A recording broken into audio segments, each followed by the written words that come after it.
घने जंगलों में चार भाई थके हारे बस चलते ही जा रहे थे। भूख प्यास से चारों का बुरा हाल था।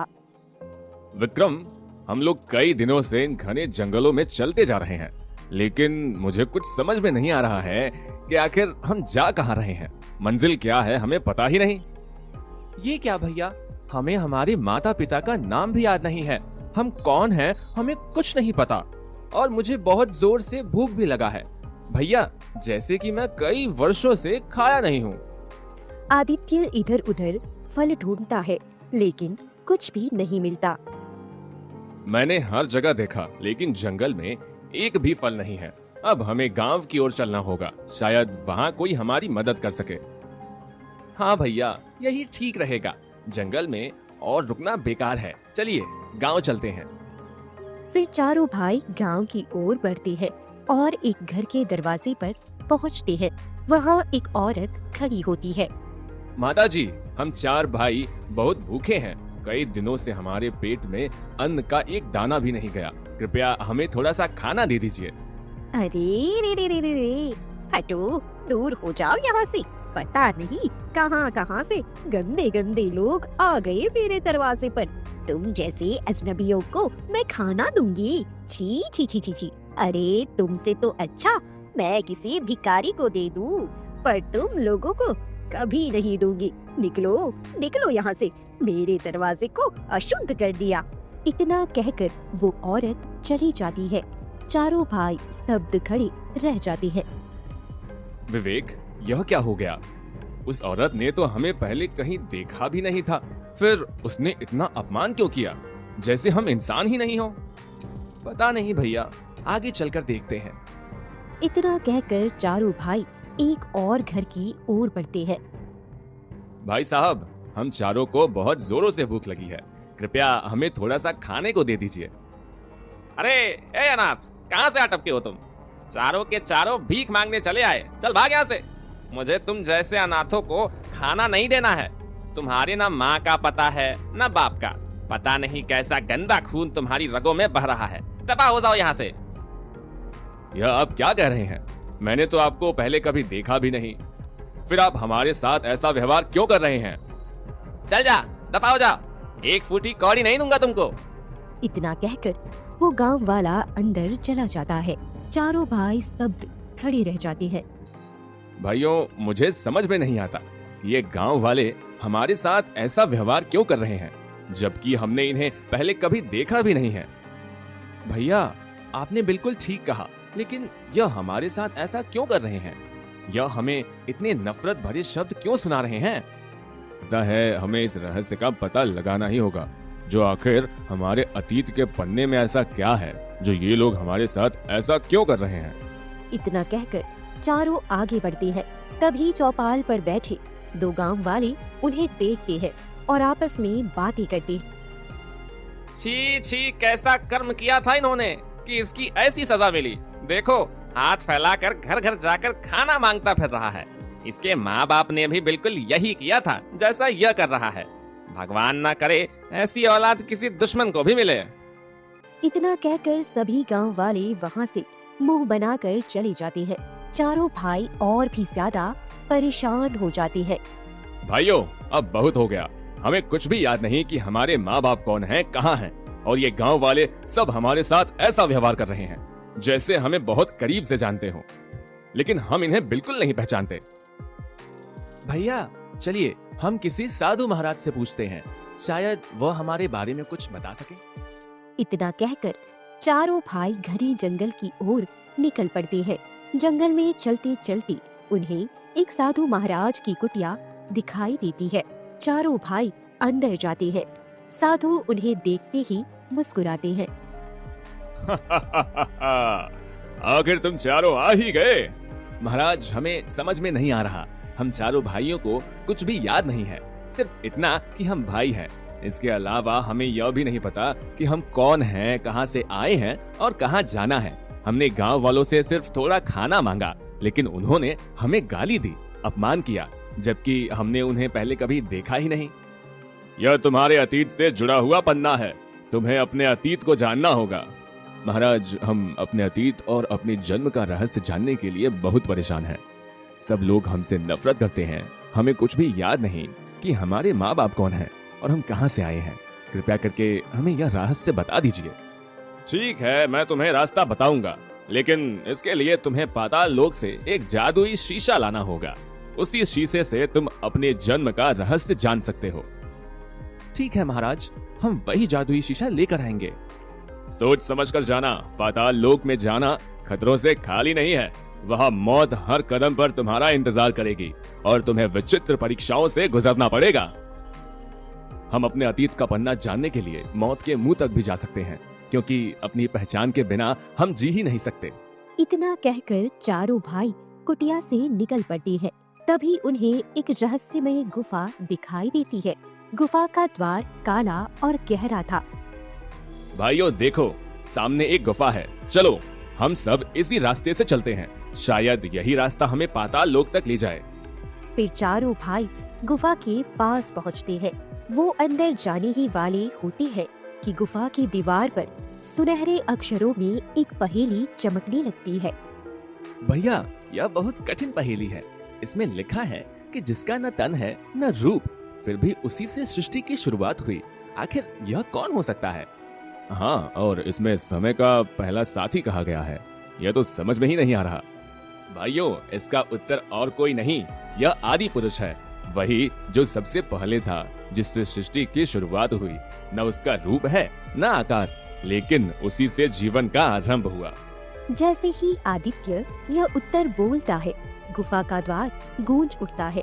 सुनहरी रोशनी फैलती है और पत्थर हिलकर रास्ता खुल जाता है। भैया, सचमुच आपका जवाब सही था। देखो, द्वार अपने आप खुल गया। हाँ, गुफा ने हमें आगे बढ़ने की इजाजत दे दी है। भैया, आप सच में हम सबके मार्गदर्शक हैं। चलो भाइयों, अब हमें बिना देर किए आगे बढ़ना चाहिए। हो सकता है अगली मंजिल पर और भी कठिन परीक्षाएं हमारा इंतजार कर रही हों।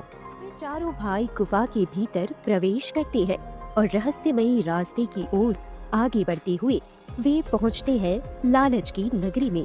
चारों तरफ सोना चांदी बिखरा था। सुंदर स्त्रियां मोहक मुस्कान के साथ खड़ी थी। दृश्य देखकर तीनों भाई ठहर गए। चलो भाई, थोड़ा आराम कर लें।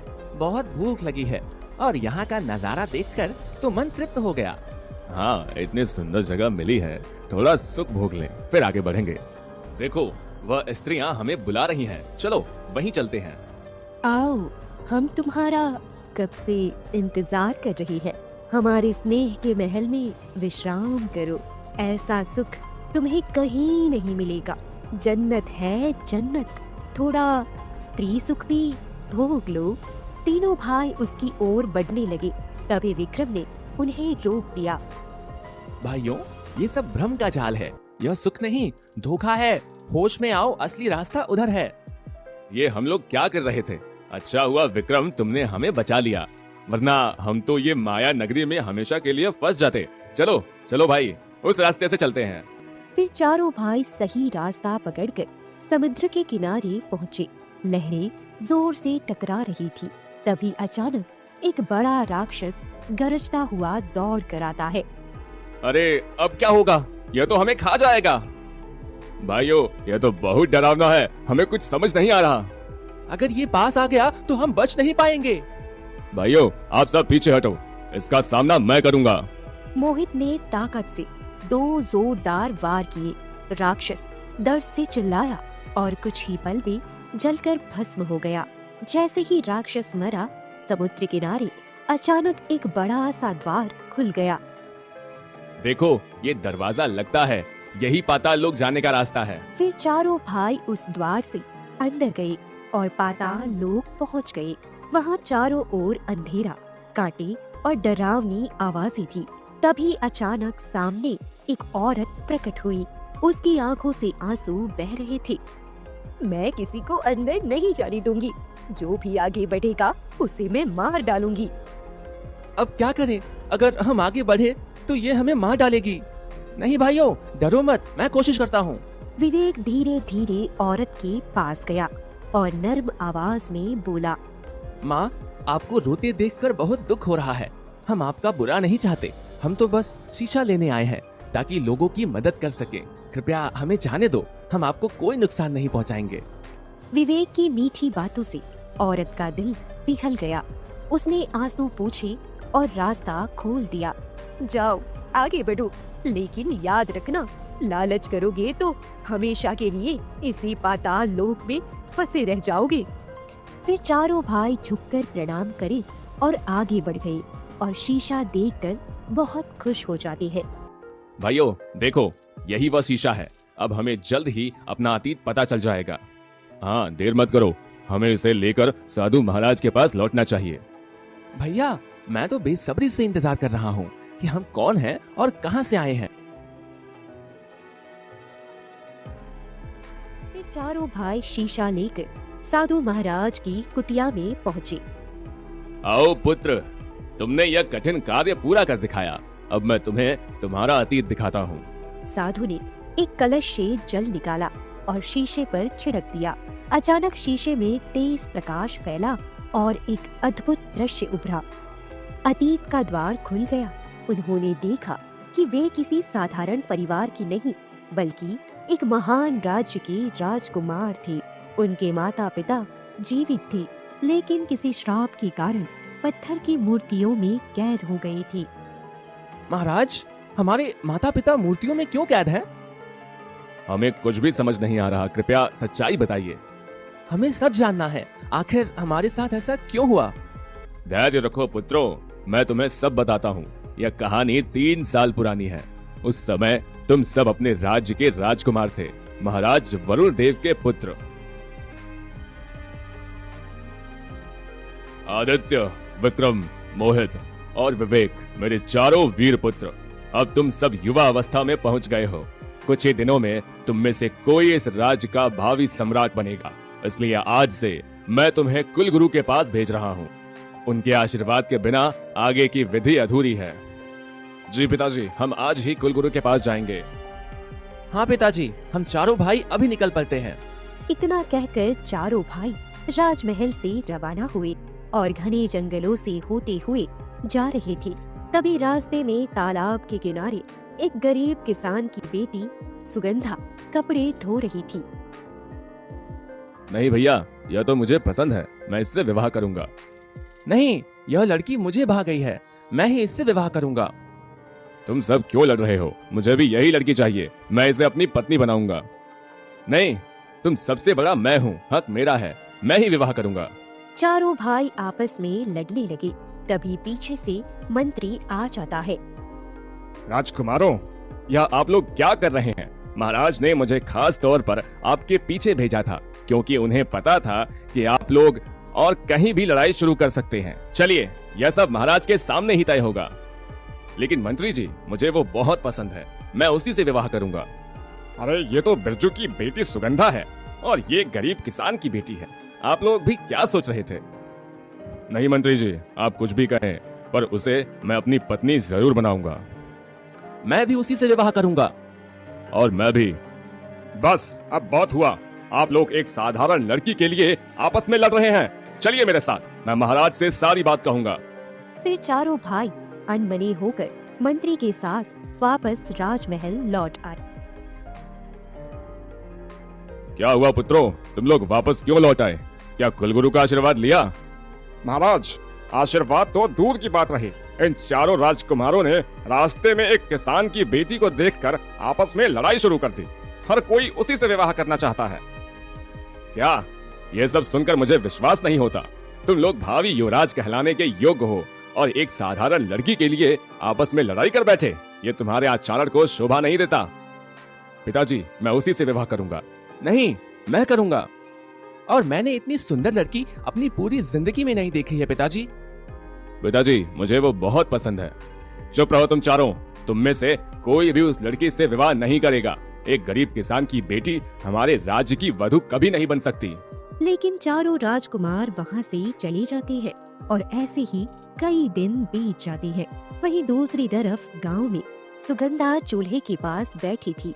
तभी उसके पिता बिरजू खेत जाने से पहले आवाज लगाते हैं। सुगंधा बेटी, जरा जल्दी से खाना दे दो, देर हो रही है। खेतों के लिए निकलना है। जी पिताजी, अभी लाई। उसी पल दरवाजे पर दस्तक हुई। बिरजू जाकर देखता है तो सामने चारों राजकुमार खड़े थे।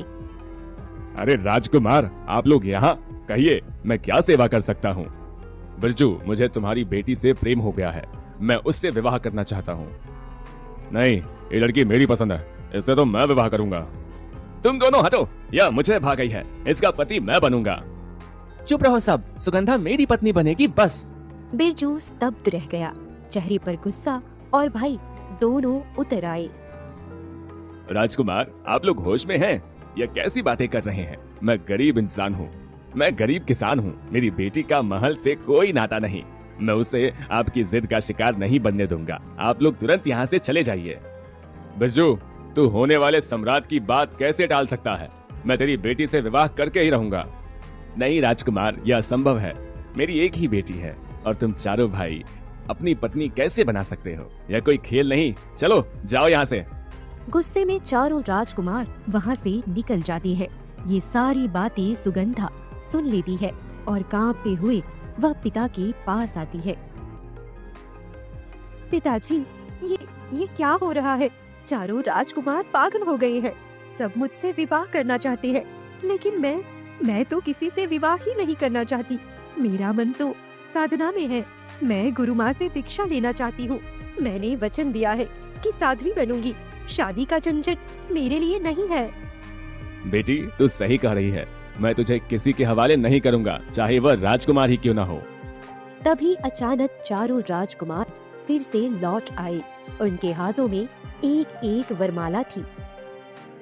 आज तो मैं विवाह करके ही जाऊंगा। देखो, मेरे पास भी वरमाला है, पहले मैं पहनाऊंगा इसे।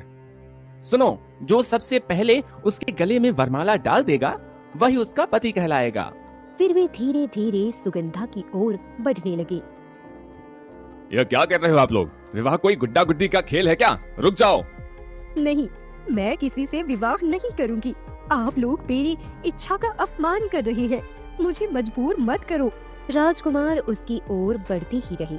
डर और अपमान से कांपती सुगंधा पास पड़ा चाकू उठा लेती है और अगले ही पल, अगर मेरी आत्मा की स्वतंत्रता छीन ली जाएगी तो जीकर क्या करूंगी? वह अपने सीने में चाकू घोंप लेती है।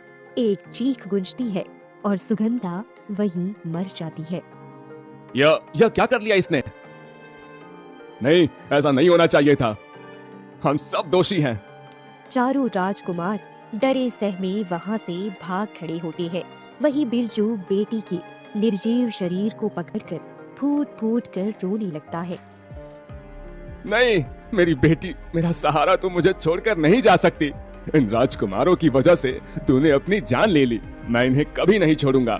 राजा है तो क्या, इंसान की जिंदगी की कोई कीमत नहीं इनके लिए? तभी तो गांव वाले पास आ गए। बहुत अन्याय हुआ है। राजकुमारों की जिद ने मासूम बच्ची की जान ले ली। यह बच्ची साध्वी बनना चाहती थी, गुरु माँ से भी दीक्षा लेना चाहती थी, लेकिन लालची राजकुमारों ने उसकी जिंदगी छीन ली। गांव वाले आंसुओं से भरे चले जाते हैं। बिरजू अपनी बेटी का अंतिम संस्कार करता है और कसम खाता है, अब मैं बदला लेकर ही रहूंगा। क्रोध से भरा बिरजू एक तांत्रिक के पास जाता है। अंधेरी गुफा से तांत्रिक बाहर आता है।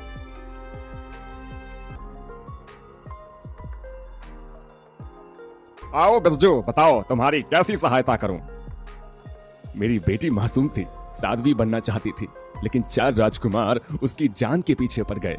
मजबूर होकर उसने आत्महत्या कर ली। मैं चाहता हूँ कि आप उन राजकुमारों और पूरे राजमहल को श्राप दो। कैसा श्राप चाहता है तू? पूरा राजमहल पत्थर में बदल जाए, राजा रानी सब पत्थर बन जाए और राजकुमारों की याददाश्त मिटा दी जाए। ऐसा श्राप दो कि उनका चेहरा देखकर हर कोई घृणा करे, सब उन्हें गालियां दे और वे खाने के लिए तरसे। ये भारी मांग है, इसके बदले तू मुझे क्या देगा? मैं अपनी सारी जमीन बेच दूंगा। जमींदार से कर्ज लेकर जितना धन जुटेगा सब तुम्हें दे दूंगा, तो तेरी इच्छा पूरी होगी। कुछ ही दिनों में बिरजू ने अपनी जमीन बेच दी और कर्ज लेकर धन जुटाया। सारा धन तांत्रिक को सौंप दिया। तांत्रिक ने काला अनुष्ठान किया और राजा रानी पत्थर की मूर्तियों में बदल गए और चारों राजकुमार अपनी स्मृतियां खो बैठे।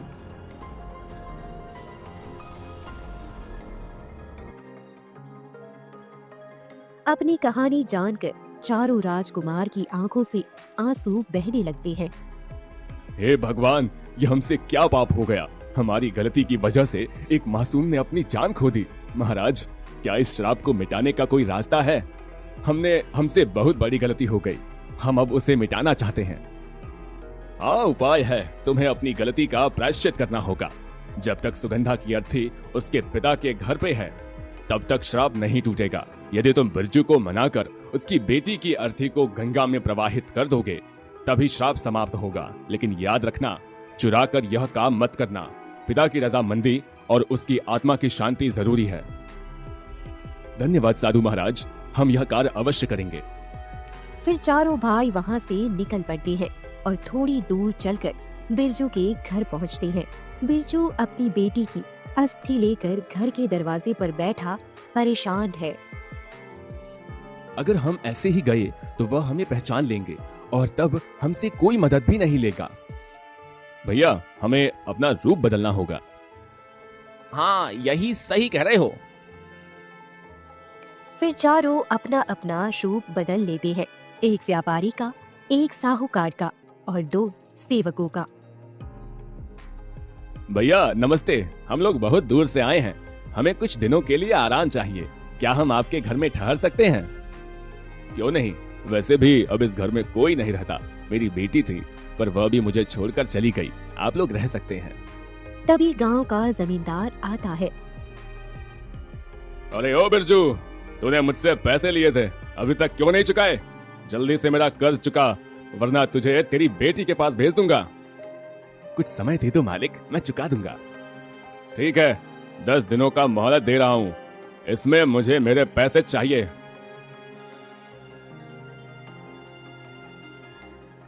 तो ये कर्ज में दबे हुए हैं। सुनो, हमें मिलकर जमींदार का कर्ज चुकाना होगा। फिर चारों भाई गांव में जाकर काम ढूंढते हैं। काका, हम चारों भाइयों को काम की सख्त जरूरत है। आप हमें कोई काम दे दीजिए। अरे, तुम चारों तो राजसी लग रहे हो। काम क्या करोगे? हम मजदूर हैं, गांव-गांव जाकर काम करते हैं और पेट पालते हैं। कोई भी काम दे दो। और ये कपड़े तो हमने भाड़े पे लेकर पहने हैं। ठीक है, मेरे खेत का सारा काम कर दो। फिर चारों भाई मेहनत से दिन रात काम करने लगते हैं। धीरे धीरे वह इतना कमा लेते हैं कि बिरजू का सारा कर्ज चुकाने इतना पैसा इकट्ठा हो जाता है।